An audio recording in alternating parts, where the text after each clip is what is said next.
नमस्कार। आमार cooking channel आमार रंधा घर के मैं आपण मान के बहुत बहुत स्वागत करू छे।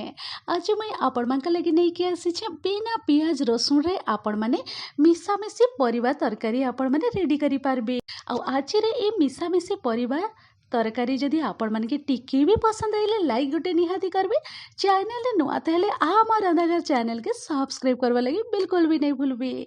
तो चलुन मिक्स वेजिटेबल बनावर प्रोसेस के आमे आरंभ करमा। इने मुई नहीं जाई छे आलू नहीं जाई छे, फूलकोबी नहीं जाई छे, देखि पारुथिबे आपण माने ग्रीन मटर नहीं जाई छे, गाजर नहीं जाई छे, तार संगे इने मुई पनीर भी नहीं जाई छे। देखि पारुथिबे वेजिटेबल मुई ई सब नहीं छे, आपण माने आपणकर मन पसंद हिसाब रे वेजिटेबल सब ऐड करि पारबे।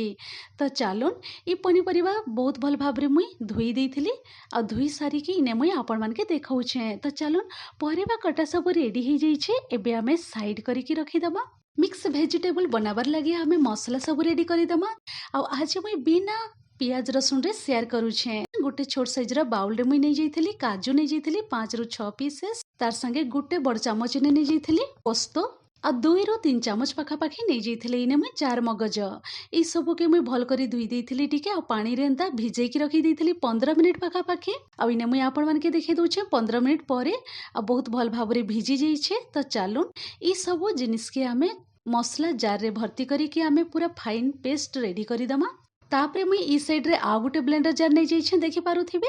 आ ई जार रे मुई ऐड करी दउ छे कटा टमाटो, कंचा लंका आ अदा। आपण माने भी टमाटो अदा और कंचा लंका के ऐड करी कि ने ब्लेंडर जार रे भर्ती करी कि पूरा फाइन पेस्ट रेडी करी कि आपण माने भी यूज करी पारबे।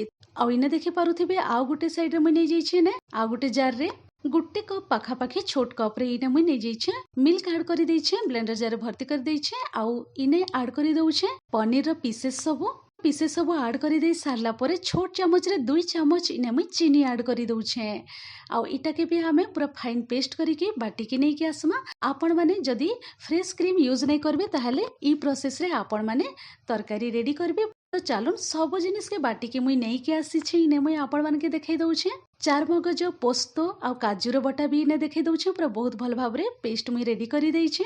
आ ई साइड देखि पारुथिबे ई बाउल रे अदा कंचा लंका आ टमाटो रो बटा आ इने मुई नै जाई छे मिल्क आ पनीर पेस्ट।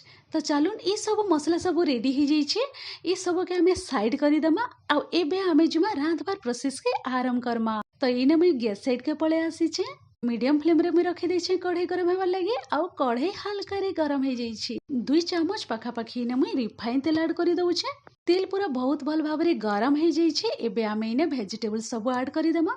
आलू फूलकोबी गाजर ई सब के मुई फर्स्ट भल करी भाजी दउ छे 3 मिनिट पाखा पाखी मीडियम फ्लेम रे। आ इने देखि पारुथिबे आपण माने बहुत भल भाबरे भाजी हो जाई छे। तो चलुन ई पॉइंट रे मुई ऐड करी दउ छे ग्रीन मटर भी ऐड करी सारला परे हमें मीडियम फ्लेम रे 2 मिनिट पाखा पाखी भाजी दमा।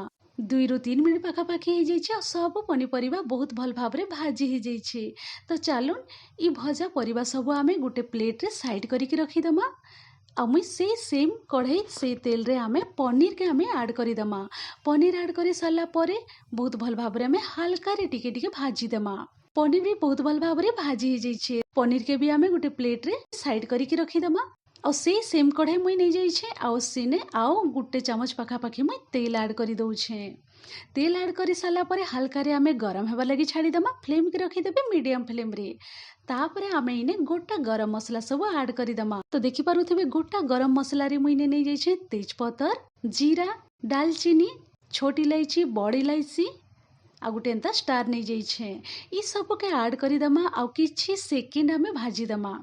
किछि सेकेंड भाजी हे सारला परे आमे इने ऐड करी दमा टमाटो अदा कंचा लंका रा बटा। टमाटो कंचा लंका अदा रो बटा सब ऐड करी दे सारला परे भल करी हमें मिसई दमा। आ एबे हमें ई पॉइंट रे ड्राई मसाला सब ऐड करी दमा। स्वाद अनुसार नून ऐड करी दमा। हल्दी powder, Kashmiri red chilli powder गुटे छोट चामच भर्ती करी कि कलर बहुत बढ़िया आसबा। तार संगे इने मुई जीरा पाउडर नै जाई छे, धनिया पाउडर मुई गुटे चामच ऐड करी दउ छे। इतकी मसला दे सारला परे हमें भल करी मिक्स करी दमा। मिसई दे सारला परे लो टू मीडियम मझिरे रखी कि फ्लेम के हमें टिके कुक हेबार लागि छाड़ी दमा।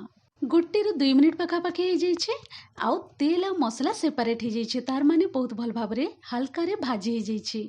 तो चलन फ्लेम के आमे लो टू मीडियम मझिरे रखीदमा आउ आमे ई पॉइंट रे ऐड करीदमा चार मगज काजू आ पोस्तर पेस्ट के ऐड करीदमा।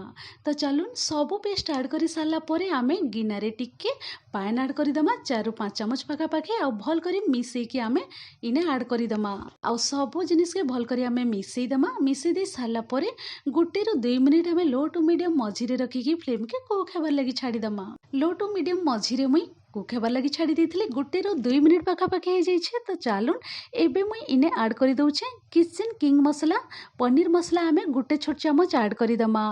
तार संगे इने गरम मसला पाउडर 1/4 टीस्पून ऐड करी दउछे। इतकी मसला दे सारा परे आउ थरे आमे मिसई दमा। मिसई दे सारा परे किछि सेकेंड आमे भाजी हेबार लगी छाड़ीदमा। तापरे भाजी हे गला परे आमे इने ऐड करीदमा। ई पॉइंट रे जहाँ भी पनीपरिया सब आमे भाजी की रेडी करिके रखिथिलु से पनीपरिया सब इने आमे ऐड करीदमा। तो देखि पारुथिबे सब वेजिटेबल सब मुई ऐड करी देइछे। ऐड करी दे सारा परे आमे सब जिनिस के आउ थरे पूरा बहुत भल भाव रे मसला संगे आमे मिसई दमा। बहुत भल भाव रे आमे मिसई दमा। मिसई दे सारा परे आमे गोटे रु 2 मिनिट आमे लो टू मीडियम मझिरे रखिके कुक हेबार लगी छाड़ीदमा। कवर खोली के मुई आपण मानके देखै दउछे लो टू मीडियम मझिरे रखी देथिली फ्लेम के आउ कुक हेबार लगी छाड़ी देथिली गोटे रु 2 मिनिट पाखापाखि। तो देखि पारुथिबे बहुत भल भाव रे कुक हे जाइए। तो चलुन ई पॉइंट रे मुई ऐड करी दउछे कसूरी मेथी। कसूरी मेथी ऐड करी दे सारा परे आमे बड़ गिलास रे गोटे गिलास भर्ती करिके पान ऐड करी दमा। आउ इने मुई पान के टिके गरम करी देथिली आउ गरम पान मुई ऐड करी दउछे। आपण माने भी गरम पान ऐड करबे। तो चलुन गरम पान ऐड करी सारा परे आमे भल करी मिसई दमा। मिसई दे सारा परे कभर करिके आमे 4 ରୁ 5 मिनिट आमे कुक हेबार लगी छाड़ी दमा। तो इने देखि पारुथिबे 4 ରୁ 5 मिनिट पाखापाखि हो जाइए बहुत भल भाव रे कुक हो जाइए। कभर खोली के मुई इने आपण मानके देखै दउछे देखि पारुथिबे आपण माने। तो चलुन एबे आमे फ्लेम के रखीदमा लो टू मीडियम मझिरे आउ एबे आमे ऐड करीदमा इने मिल्क आउ पनीर जेन मिक्सचर आमे रेडी करिके रखिथिलु सेटा आमे इने ई पॉइंट रे ऐड करीदमा। सबू ऐड करी सारा परे आमे भल करी मिक्स करीदमा। मिसई दे सारा परे आमे 2 मिनिट मीडियम फ्लेम रे कुक हेबार लगी छाड़ीदमा। आ देखि पारुथिबे आपण माने 2 ରୁ 3 मिनिट पाखापाखि हो जाइए बहुत भल भाव रे सब जिनिस कुक हो जाइए। देखबा लगी भी बहुत ही बढ़िया देखा जाउछे बास्ना भी बहुत ही बढ़िया बास्ना आउछे आउ खाइबार लगी भी बहुत बढ़िया लगसी। आपण माने भी ई प्रोसेस रे बिना प्याज रसुन रे मिक्स वेजिटेबल रे ई रेसिपी आपण माने ट्राई करूँ आउ गरम गरम पराठा रुटी भात संगे आपण माने एंजॉय करूँ।